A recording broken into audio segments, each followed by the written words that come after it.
कि जैसा कि कल की बहुत ही सफल और अहम बैठक के बाद औपचारिक तौर पे घोषणा करी गई है कि कई सारी पॉलिटिकल पार्टीज, कई सारे राजनीतिक दल देश की जनता के मूड को भांपते हुए और देश की जनता के आह्वान पे एक साथ आए हैं इस देश के लिए, इस देश को महंगाई से छुटकारा दिलाने के लिए, इस देश को बेरोजगारी से छुटकारा दिलाने के लिए, इस देश के अंदर सामाजिक समरसता लाने के लिए, इस देश को आगे बढ़ाने के लिए। पिछले 9 साल से केंद्र में एक ऐसी सरकार है जो आई तो थी बेरोजगारी महंगाई खत्म करने के वादे पे, आई थी कि कालाधन वापस आएगा, युवाओं को हर साल 2 करोड़ नई नौकरियां मिलेंगी, हिंदुस्तानी रुपया जो है उसे अंतर्राष्ट्रीय बाजार में बहुत ही मान्यता मिलेगी, बहुत ही तेजी से भागेगा। हर प्रकार से, हर फ्रंट पे ये सरकार फेल रही है। और मैं चुनौती देता हूं बीजेपी को कि अपने 2014 का मैनिफेस्टो उठाकर देखिए, जो वादे आपने करे थे, क्या उनमें से एक भी वादा ऐसा है जिसे कहें आप कि हमने पूरा किया और इसलिए हमें 2024 में वोट दो? सबका काट आपको ढूंढना है, लेकिन किस तरह से आगे बढ़ेंगे, क्योंकि उसमें कई सारे ऐसे दल हैं जिनकी अपनी अपनी विषमताएं हैं, अपनी अपनी विसंगतियां हैं और कहीं ना कहीं विचारधारा अलग अलग है। एक खबर आ रही है कि आम आदमी पार्टी के नेताओं को ये मतलब शीर्ष नेतृत्व की तरफ से इंस्ट्रक्शन दिया गया कि कांग्रेस के खिलाफ हम आप कुछ ना बोले। यही तो इस देश की खूबसूरती है कि अलग अलग प्रांतों से आने वाले, अलग अलग भाषा से, अलग अलग संस्कृति से आने वाले लोग भी एक झंडे के नीचे, एक छतरी के नीचे आ गए।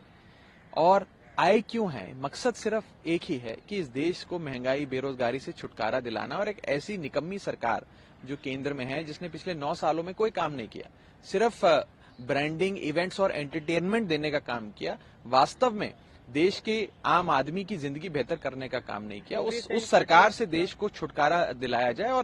और जो मोटे मोटे तौर पे आप देखिए, जो भी 27-28 दल साथ आए, जिनका एक अलायंस बना है जिसका नाम इंडिया है, Indian national developmental inclusive alliance.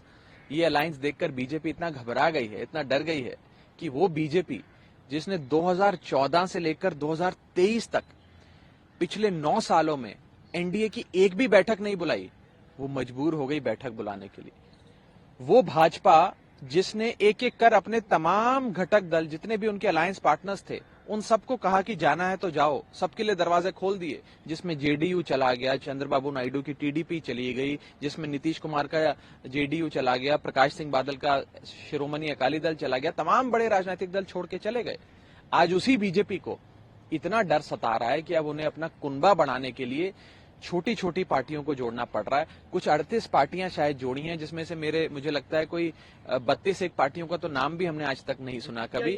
और ये भी बताया जा रहा है कि शायद उन 38 पार्टियों में से 24 पार्टियां ऐसी हैं जिसका पार्लियामेंट में एक भी सांसद नहीं है। तो आप देखें कि किस प्रकार से एक थ्योरेटिकल एक्सरसाइज बीजेपी ने करी है कि बस 38 चिल्लाएं कि हम लोग अब बहुत बड़े हो गए, हमारा कुनबा 38 का हो गया एनडीए का। और अंत में इतना कहना चाहूंगा कि प्रधानमंत्री मोदी जी और बीजेपी तो अक्सर ये कहा करती थी कि एक अकेला सब पर भारी, मोदी बनाम ऑल अदर्स, मोदी बनाम मैनी, ये चुनाव हुआ करता था।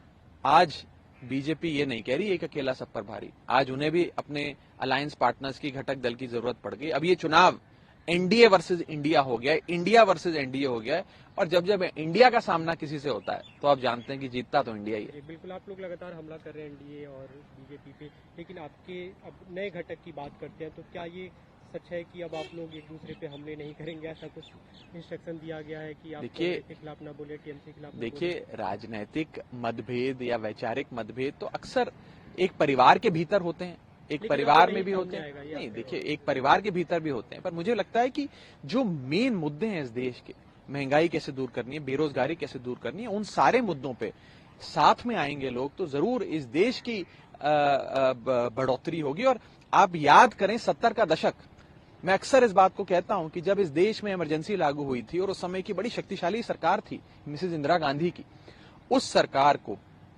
हटाने के लिए पूरी देश की आवाम इकट्ठा हुई थी और एक एक राजनीतिक दल, जनसंघ के साथी जुड़ गए कम्युनिस्ट के साथ, कम्युनिस्ट जुड़ गए सोशलिस्ट के साथ, और एक छतरी जनसंघ जनता पार्टी की बनी, जिसके तहत वो सब एक साथ आए एक छतरी के अभी भी नीचे एक छतरी दिख रही है और मिसेस गांधी को हार का सामना करना पड़ा था। तो मैं आज 1970 के दशक का जो हमने राजनीतिक पूरा प्रकरण देखा उससे एक पैरेलल ड्रॉ करते हुए आज आपको 2024 के लोकसभा चुनाव का एनालिसिस करने के लिए जरूर आह्वान कल हमने करूंगा। देखा वहाँ पे कांग्रेस के ट्विटर हैंडल से अरविंद केजरीवाल के वीडियो शेयर हुए, तो अब इस पे सहमति है कि आप लोग एक दूसरे के खिलाफ ना बोलेंगे, बयानबाजी नहीं होगी। मैं कई बार आपके इस सवाल का जवाब दे चुका हूं जो आप चौथी पांचवी बार पूछ रहे हैं। हाँ, कोई बात नहीं, मैं जवाब देना मेरा काम है, सवाल पूछना आपका काम है।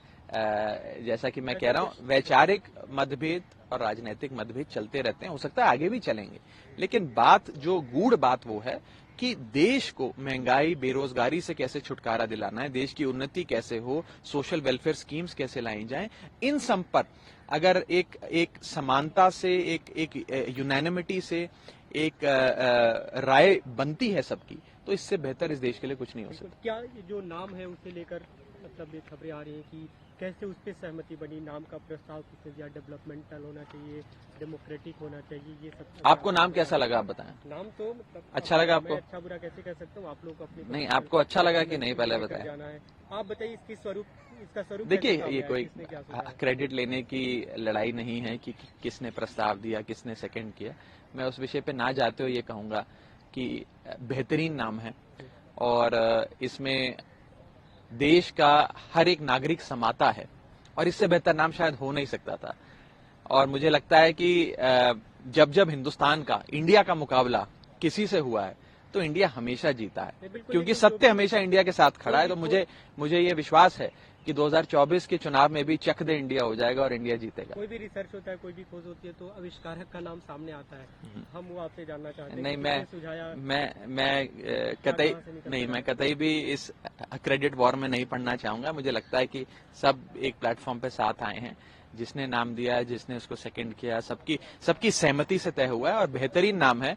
और इस नाम से बीजेपी घबराई हुई है, डरी हुई है। और मैं आपको एक और चीज बताना चाहूंगा कि इस नाम के अंदर इस देश के हर प्रांत का, हर भाषा का, हर संस्कृति का एक प्रकार से सम्मेलन सा होता है और बेहतरीन नाम है जिसे देखकर एनडीए बिल्कुल घबराया हुआ है।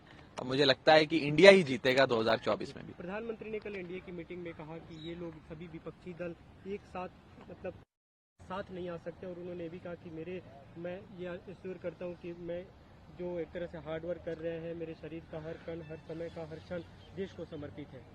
देखिए, अगर हमारा जो ये एक कुनबा बना है, अगर ये इतना ही कमजोर होता और इतना ही खराब होता और इतना ही निंदनीय होता तो आज एनडीए को इन 38 पार्टियों की जरूरत ना पड़ती। और ऐसी पार्टियां जिसमें 24 पार्टियों के पास एक भी सांसद नहीं है, बता रहे हैं मात्र 2 या 3 पार्टियां हैं जिनके पास 5 से ज्यादा सांसद हैं।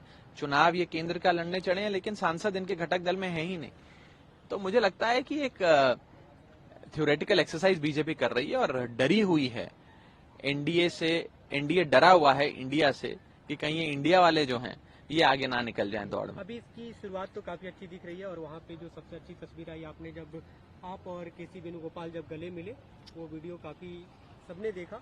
लेकिन जब क्या वैसी ही तस्वीर रहेगी जब पंजाब और दिल्ली में सीटों को लेकर चर्चा होगी, कौन कितनी सीटों? अभी उस विषय पे कोई चर्चा नहीं हुई है। कई सारे बिल्कुल होने हैं। देखिए, अभी आज आपको इस अलायंस के नाम से अवगत कराया गया है। धीरे धीरे क्या इसका स्वरूप होगा, चाहे सीटों की बात हो, मुख्य मुद्दों की बात हो, कहां पे कैसे चुनाव प्रचार होगा, ये सारी चीजें जो हैं ये अगले फेज में जरूर तय करी जाएंगी और जैसे जैसे तय होंगी आपको इससे अवगत कराया जाएगा। तैयार है सीटें छोड़ने के लिए कांग्रेस पार्टी? देखिए, अब ये सब चीजें जैसा कि मैंने कहा आमने सामने बैठकर होंगी और जो भी तय होगा वो जाहिर तौर पे मैं आपके कैमरे पे आपसे शेयर करूंगा नहीं। ये तो बंद कमरे में चर्चाएं होंगी और जो चर्चाओं से निष्कर्ष निकलेगा वो आपको बताया जाएगा। बहुत बहुत शुक्रिया।